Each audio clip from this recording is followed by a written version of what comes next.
দ্বৈত শাসন ব্যৱস্থা কোম্পানীৰ শাসন 1765 আমি অতি গুৰুত্বপূৰ্ণ কেইটা বিষয়বস্তু পাম। গতিকে সকলোৱে ভালকে এবাৰ চাই লোৱা। আকৌ কৈ দিছো, দ্বৈত শাসন আচলতে কেনেধৰণে আৰম্ভ হৈছিল। কোম্পানীয়ে বংগত দ্বৈত শাসন ব্যৱস্থা প্ৰৱৰ্তন কৰে। এই ব্যৱস্থাত এফালে কোম্পানীৰ ৰাজহ সংগ্ৰহ কৰিবও পাৰিব আৰু একেটা সময়তে নবাবে সামৰিক আৰু আইন দুইটা চোৱা চিতা কৰিবও লাগিব।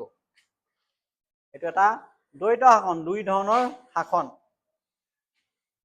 ফলত কি হ'ল, দ্বৈত শাসনৰ প্ৰভাৱ আমি কেনেকে দেখা পাম এতিয়া, যে কোম্পানীৰ ক্ষমতা বহুগুণে বৃদ্ধি পালে আৰু নবাব এতিয়া নাম মাত্ৰ শাসকহে হ'ল। নবাবৰ কোনো মূল্য নাই, কোম্পানীয়ে যিটো ক'ব সেইটোহে হ'ব, যদিও নবাবে শাসন কৰিব এনে নামতহে। গতিকে এই গোটেই শাসন ব্যৱস্থাটোৰ সময়ত ৱাৰেন হেষ্টিংছৰ ভূমিকাটো আহিব। ৱাৰেন হেষ্টিংছ এনেকুৱা এজন শাসনকৰ্তা আছিল যি নেকি ব্ৰিটিছ ইষ্ট ইণ্ডিয়া কোম্পানীৰ শক্তিটো বৃদ্ধি কৰি মোগল সম্ৰাটৰ একে মৰ্যাদাৰ সমান মৰ্যাদাৰ দাবী কৰিছিলে। এই ৱাৰেন হেষ্টিংছৰ অৱদানটো সেইকাৰণে আমি পঢ়া উচিত। আৰু সেইকাৰণে কৈছে ৱাৰেন হেষ্টিংছৰ কাৰ্যকালতে ইষ্ট ইণ্ডিয়া কোম্পানী ভাৰতৰ প্ৰধান শক্তি হিচাপে পৰিগণিত হৈছিল। তেওঁ কি কৰিছিলে, তেওঁৰ মূল যিটো উদ্দেশ্য আছিল, উদ্দেশ্যটো স্পষ্ট আছিলে যে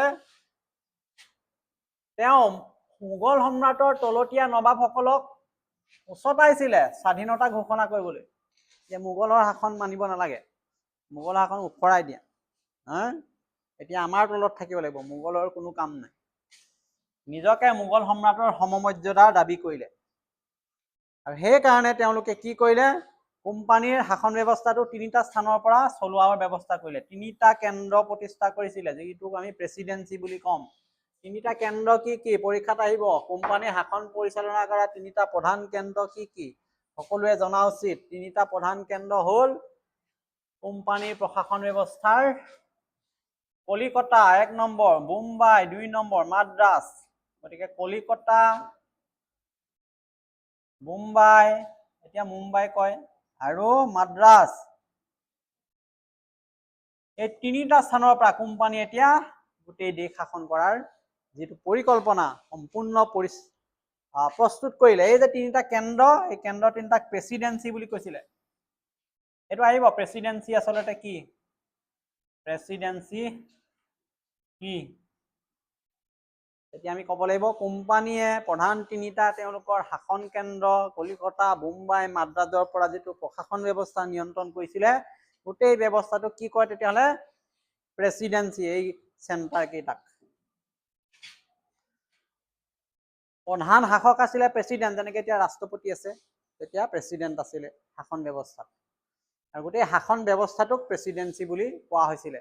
পৰীক্ষাত আহিব প্ৰেচিডেন্ট আৰু প্ৰেচিডেন্সি পাৰ্থক্য কি ব্ৰিটিছৰ কোম্পানী শাসনৰ সময়ত।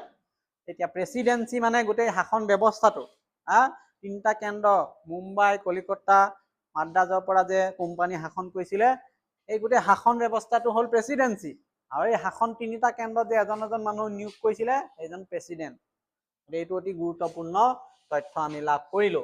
এতিয়া আমাৰ আটাইতকৈ গুৰুত্বপূৰ্ণ আৰু এখন আইনৰ বিষয়ে ইয়াত উল্লেখ আছে। এই আইনখনৰ বিষয়ে আমাৰ লিখিবলৈ আহিব চমু টোকা, অথবা 2 নম্বৰৰ কাৰণে আহিব পাৰে, অতি গুৰুত্বপূৰ্ণ। নিয়ন্ত্ৰণকাৰী আইন 1773, অৰ্থাৎ ৰেগুলেটিং এক্ট 1773 চনৰ মূল বিষয়সমূহ আলোচনা কৰা। পিছফালে প্ৰশ্ন আছে তোমালোকৰ, পিছত পাই যাবা।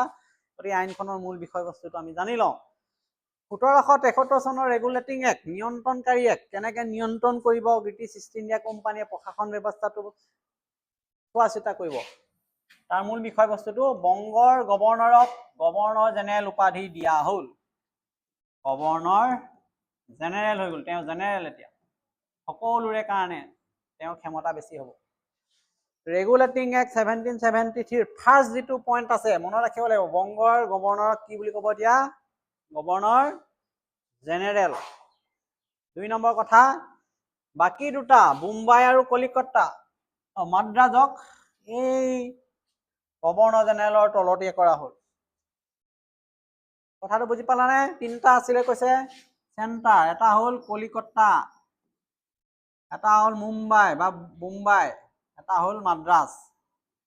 এটা 1773 এক্টে ক'লে যে কলিকতাৰ যিজন শাসনকৰ্তা থাকিব তেওঁ গভৰ্ণৰ জেনেৰেল বুলি ক'ব, আৰু তাৰ তলত এই দুটা মুম্বাই আৰু মাদ্ৰাজৰ শাসক থাকিব। এইটো গুৰুত্বপূৰ্ণ কথা, অৰ্থাৎ এই কলিকতাৰ গভৰ্ণৰজনৰ ক্ষমতা বঢ়াই দিলে, ক্ষমতা বৃদ্ধি পালে গভৰ্ণৰ জেনেৰেলৰ পদবী সৃষ্টি কৰি। ফলাফলটো কি হ'ল আমি এটা দেখাই পালো। ইয়াৰ ফলত কি হ'ব যে ক্ষমতাৰ কম বেছ হৈ গ'ল আৰু ভাৰতত এটা কেন্দ্ৰীয় শাসনৰ সূচনা হ'ল। কেনে সূচনা হ'ল? এইটো ওপৰত থাকিব হায়েষ্ট কলিকতাৰ তলত মুম্বাই মাদ্ৰাজ, এইটো কেন্দ্ৰীয় ব্যৱস্থা এটা হৈ গ'ল। ইয়াৰ কেন্দ্ৰৰ পৰা চোৱা চিতা কৰিব, ইহঁতি তলতীয়া হৈ গ'ল। কোম্পানীৰ ওপৰত এতিয়া ব্ৰিটিছ চৰকাৰৰ কি বৃদ্ধি পালে? নিয়ন্ত্ৰণ বৃদ্ধি পালে। সেইকাৰণে নিয়ন্ত্ৰণকাৰী আইন বুলি কৈছে 1773। MCQত আহিব ৰেগুলেটিং এক্ট কেতিয়া পাছ হৈছিলে? 1773 কথাটো মনত ৰাখিব লাগিব। আৰু ঠিক তাৰ 11 বছৰ পিছত আৰু এখন আইন আহিলে, পিটছ ইণ্ডিয়া আইন। এখনো আহিব। পিটছ ইণ্ডিয়া আইনে কি কৰিলে? গতিকে প্ৰশাসন ব্যৱস্থা সম্পূৰ্ণ সলনি কৰিছে ব্ৰিটিছ ইষ্ট ইণ্ডিয়া কোম্পানীৰ প্ৰশাসন ব্যৱস্থাটো।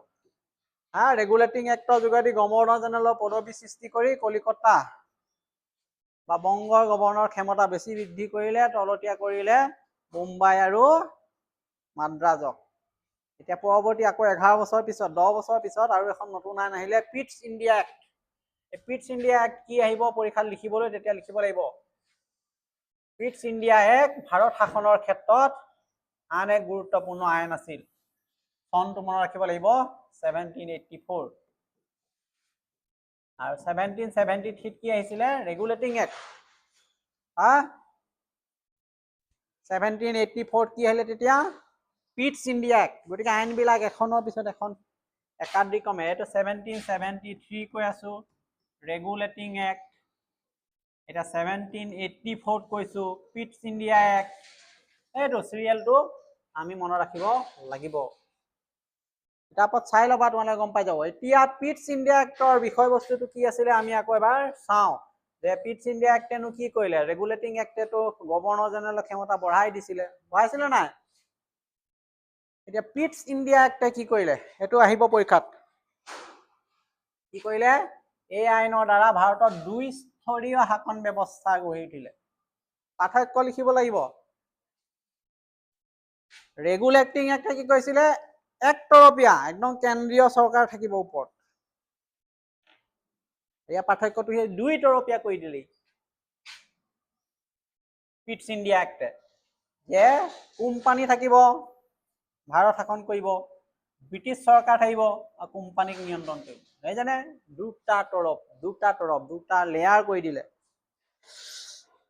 কিন্তু ৰেগুলেটিং এক্টে কি কৈছিলে? একতৰপীয়া, কেন্দ্ৰীয় শাসন ব্যৱস্থা কৰিছিলে। এতিয়া পিটছ ইণ্ডিয়া এক্টে 1784 চিষ্টেম সলাই দিলে যে এফালে কোম্পানীয়ে শাসন কৰিব গোটেই ভাৰতখন, আকৌ কোম্পানীটোক কোনে শাসন কৰিব? ব্ৰিটিছ চৰকাৰে, একেবাৰে ইংলেণ্ডৰ পৰা। ফল কি হ'ল? যে ভাৰতৰ ওপৰত ব্ৰিটিছ সংসদৰ নিয়ন্ত্ৰণ বাঢ়ি গ'ল। এতিয়া ভাৰতৰ ওপৰত ব্ৰিটিছ সংসদৰ নিয়ন্ত্ৰণ বৃদ্ধি পালে, কোম্পানীৰ এতিয়া স্বাধীনতাটো লাহে লাহে কমি আহিলে। এইটো কথা আমি ইয়াত লাভ কৰিলো, কোম্পানীৰ স্বাধীনতা হ্ৰাস পালে।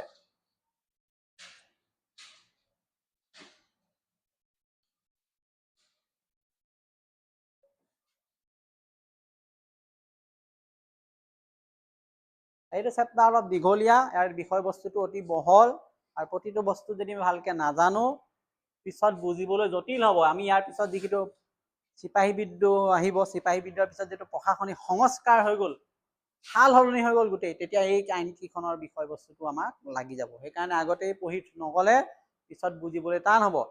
গতিকে আমি এতিয়া দুখন আইন পালো, 1773 regulating act, 1784 Pitt's India act PA, এইপিনে ৰেগুলেটিং এক্ট RA। এইটো শৰ্ট ফৰ্মত মনত ৰাখে। RA মানে ৰেগুলেটিং এক্ট 1773, 84 কি আহিলে? PA, Pitt's India act. আকৌ 1833 আৰু 1853 চনত নতুন চনৰ আইন আহিলে। ইংলেণ্ডৰ সংসদে নতুন আকৌ আইন আনিছে। কি আনিলে আইন? ব্ৰিটিছ সংসদে 1833 চন আৰু 1853 চনত দুইখন আইন আনিলে চনত ভাৰতৰ কেন্দ্ৰীয় শাসন অধিক শক্তিশালী কৰি তুলিলে। ইষ্ট ইণ্ডিয়া কোম্পানীৰ নিচিনা এটা কোম্পানীক শাসন কৰিবলৈ দিছে যেতিয়া ভাৰত প্ৰতি মুহূৰ্ততে ৰেগুলেট কৰি থাকিব লাগিব, নিয়ন্ত্ৰণ কৰি থাকিব লাগিব, নহ'লে কোম্পানীয়ে যদি অলপ ভুল কৰে ভাৰতৰ পৰা গোটেই শাসন ব্যৱস্থাটো নাইকিয়া হৈ যাব পাৰে। সেইকাৰণে প্ৰতি মুহূৰ্ততে ৰেগুলেট হৈ আছিলে আৰু সেইকাৰণে নতুন আইন আনিছে 1853 আৰু 1833ত কেন্দ্ৰীয় শাসন ব্যৱস্থাটো শক্তিশালী কৰি তুলিলে। আৰু এই আইনসমূহৰ মাধ্যমেৰে কি কৰিলে, এতিয়া গভৰ্ণৰ জেনেৰেলৰ ক্ষমতা বাঢ়িলে। আকৌ কৈছো 1833 আৰু 53 চনৰ যি আমাৰ আইন আহিলে, চনদ আহিলে, চনদৰ যোগেদি ভাৰতত কেন্দ্ৰীয় প্ৰশাসন ব্যৱস্থাৰ শক্তি বৃদ্ধি কৰা হ'ল, গভৰ্ণৰ জেনেৰেলৰ ক্ষমতা বাঢ়িলে, একক কেন্দ্ৰীয় প্ৰশাসনৰ বিকাশ হ'ল। এই কথাটো আমি জানিলো। লগতে আৰু কি জানিলো, কোম্পানীৰ শাসন এতিয়া অধিক সংগঠিত হৈ পৰিলে। আগতকৈ কোম্পানী শাসনটো বেছিকে সংগঠিত ৰূপত পৰিলক্ষিত হ'ল। এটা চিষ্টেমেটিক, এটা ডিচিপ্লিন ৱে শাসন ব্যৱস্থাটো এটা আইনৰ অধীনলৈ আহি সকলোবিলাক তেওঁলোকে সুন্দৰকে প্ৰশাসন ব্যৱস্থাটো পৰিচালনা কৰিবলৈ সক্ষম হ'ল। এতিয়া চাওঁ গুৰুত্বপূৰ্ণ তথ্যসমূহ আমি আলোচনা যে কৰিলো, গোটেইখিনি পুনৰ এবাৰ ৰিভিজন কৰি দিব পাৰিম। পৰীক্ষাত অহা তথ্য এইকেইটা। পলাচী যুদ্ধ কোন চনত হৈছিলে? 1757। এলাহাবাদ চুক্তি কেতিয়া হৈছিলে? 1765। দ্বৈত শাসন কেতিয়া প্ৰৱৰ্তন হৈছিলে? 1765। এই তিনিটা মোষ্ট ইম্পৰ্টেণ্ট নোট আমি কৰিবই লাগিব, মনত ৰাখিব লাগিব। এই তথ্যবিলাক হাইলাইট কৰি দিয়া হৈছে যাতে সোনকালে আমাৰ চকুত পৰে। লগতে আৰু কেইটামান কথা এইটো সৰু কৰি দিছো, একেটা আমাৰ স্ক্ৰীনত আহি যাব। এই তথ্যকেইটা আমি নোট কৰিব লাগিব আৰু প্ৰয়োজন হ'লে মনত ৰাখিব লাগিব। গতিকে পলাচী যুদ্ধ 57, 1700 এলাহাবাদ চুক্তি 65, দ্বৈত শাসন 1865, নিয়ন্ত্ৰণকাৰী আইন 1773, পিটছ ইণ্ডিয়া আইন 1784, চিপাহী বিদ্ৰোহ 1857 আৰু ভাৰত স্বাধীন 1947। এইকেইটা তথ্য আমাৰ হাতত আছে।